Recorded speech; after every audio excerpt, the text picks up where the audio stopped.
दोस्तों, रिश्तों को दिल से पहचाना जाता है, न कि ढोंग से। रिश्तों में यह वह रिश्ता है जो सबसे अच्छा है, जो एक गलती के बाद थोड़ी सी मुस्कान और थोड़ी माफी के साथ पहले की तरह हो जाता है। जीवन में कम से कम एक ऐसा रिश्ता होना चाहिए जिसमें हम अपने सभी दुखों और शिकायतों को खुले तौर पर साझा कर सकते हैं। केवल वे लोग वास्तव में प्यार कर सकते हैं जिन्होंने कभी भी किसी से प्यार करने की तड़प को महसूस किया है। नमस्कार दोस्तों, बोधि थिंकस्पायर आपको YouTube चैनल में स्वागत करता है। जिन लोगों का दिल के साथ सच्चा संबंध है, वे संयोग से मिलते हैं। आज के समय में हम देखते हैं कि बहुत से लोग अपने साथी के साथ रहते हुए भी खुश नहीं हैं।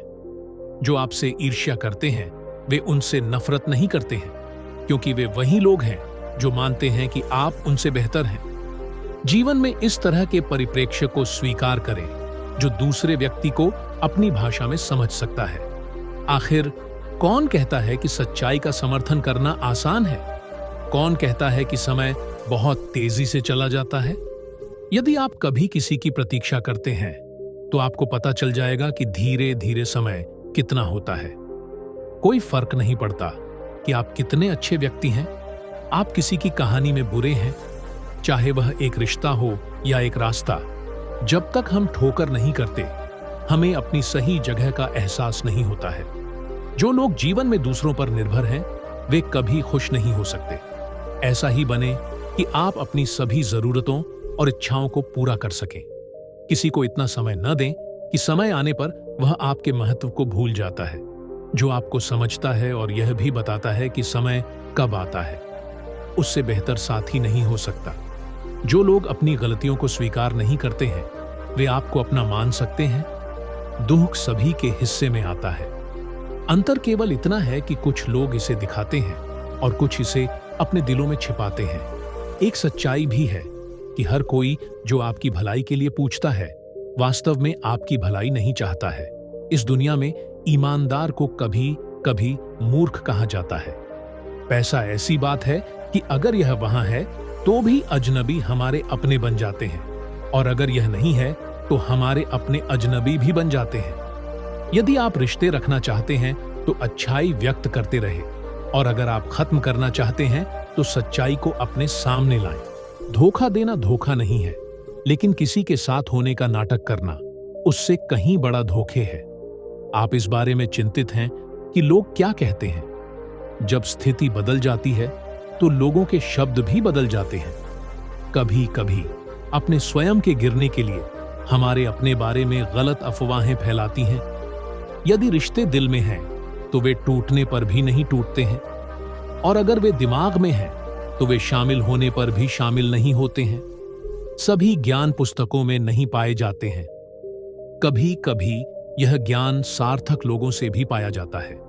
गलती केवल अंधेरे की नहीं है, कभी कभी बहुत अधिक प्रकाश भी आपको अंधा बना देता है। जो सच्चाई चाहता है वह आपसे सभी प्रकार की चीजों के बारे में बात करेगा, वह सभी मुद्दों पर आपसे बात करेगा। लेकिन जो धोखा देता है वह केवल आपसे प्यार से बात करेगा। सभी का सम्मान करना अच्छा है, लेकिन आत्मसम्मान के साथ रहना आपकी अपनी पहचान है। सच कहकर इसे खोने की तुलना में झूठ बोलकर कुछ हासिल करना बेहतर है।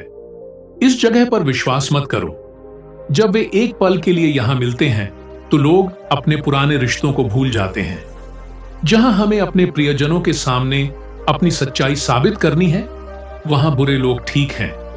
जो समय में उपयोगी है वह असली प्रियजन है। बस रक्त संबंध होने से किसी को भी प्यार नहीं होता है। यदि कोई व्यक्ति चाहता है तो वह अपना भाग्य भी बदल सकता है। उसे बस उसमें साहस और जुनून की जरूरत है। आप तब तक अच्छे हैं जब तक दूसरे व्यक्ति को आपकी जरूरत होती है। जैसे ही जरूरत समाप्त हो जाती है, आपकी अच्छाई भी समाप्त हो जाती है। किसी व्यक्ति का सबसे खूबसूरत हिस्सा उसका दिल है, और अगर यह साफ नहीं है तो एक चमकते चेहरे का कोई फायदा नहीं है। जो आपसे थक जाता है उसे छोड़ दें, क्योंकि एक स्मृति के रूप में, एक बोझ के रूप में जीना बेहतर है। जो आपको चोट पहुंचाता है उसे भूल जाओ, लेकिन उस व्यक्ति को कभी मत भूलो जो आपको दर्द में समर्थन करता है। बिना किसी कारण के जीवन की पुस्तक न छोड़ें, क्योंकि कोई नहीं जानता कि कौन सा पृष्ठ किस समय बदल जाएगा। हर कोई बुरा है, इसे समझें, क्योंकि आप एक परी नहीं हैं, न ही हम हैं। यह आवश्यक नहीं है कि कोई व्यक्ति बदल गया हो। यह संभव है कि वह जीवन के भ्रम में फंस गया हो। हर कोई किसी या दूसरे से भर जाता है।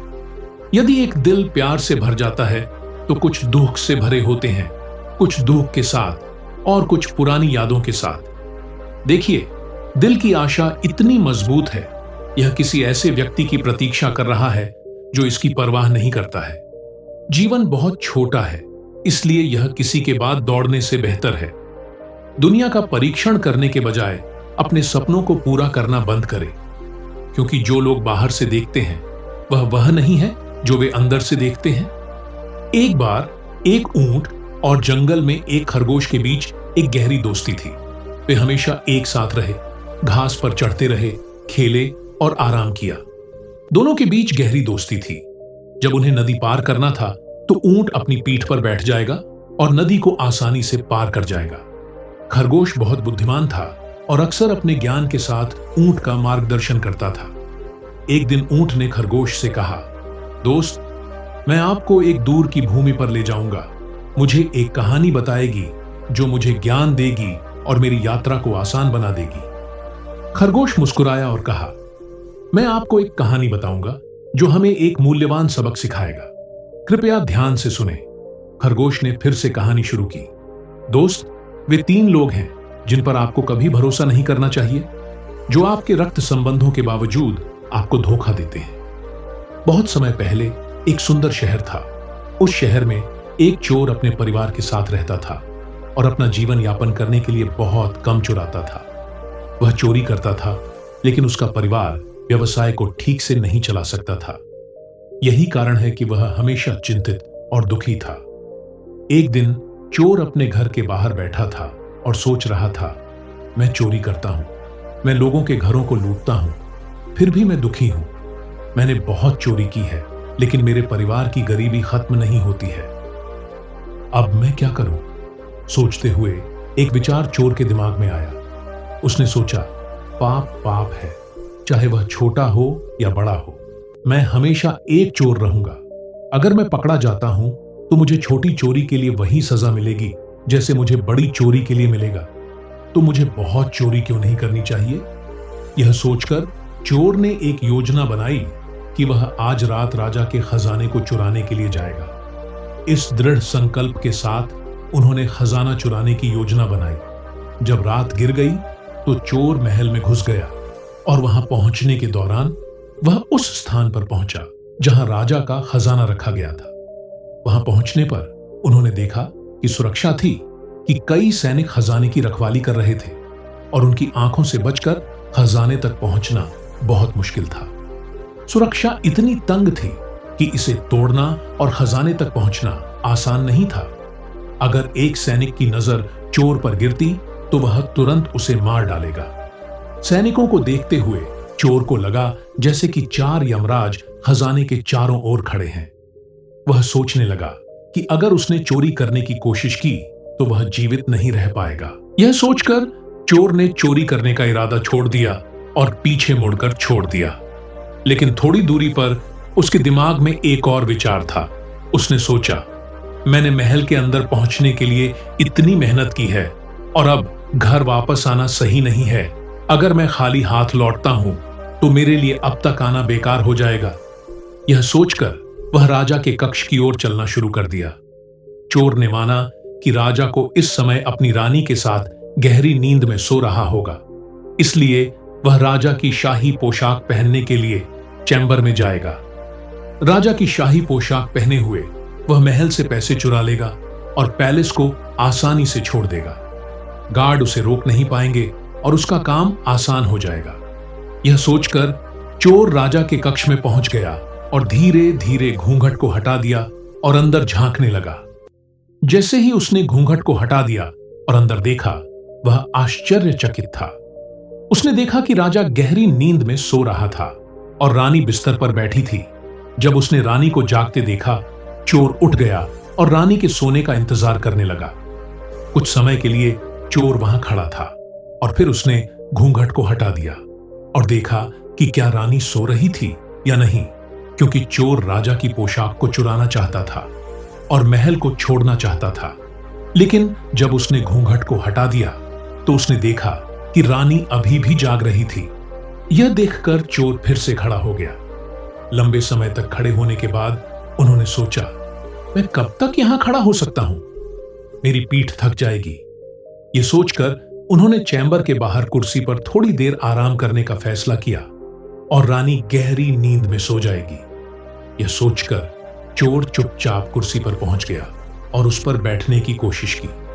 लेकिन जैसे ही वह कुर्सी पर बैठा, कुर्सी टूट गई और चोर नीचे गिर गया। राजा की नींद नहीं तोड़ी गई थी, लेकिन रानी की नींद निश्चित रूप से खोली गई थी। रानी ने तुरंत तलवार ली और चैम्बर से बाहर आ गई और चोर को देखकर डर गई। उसने तुरंत चोर की गर्दन पर तलवार डाल दी और कहा, तुम कौन हो और तुम यहां क्या कर रहे हो? रानी ने तलवार को चोर की गर्दन पर रखा और कहा, मुझे सच बताओ या मैं तुम्हारा सिर काट दूंगा।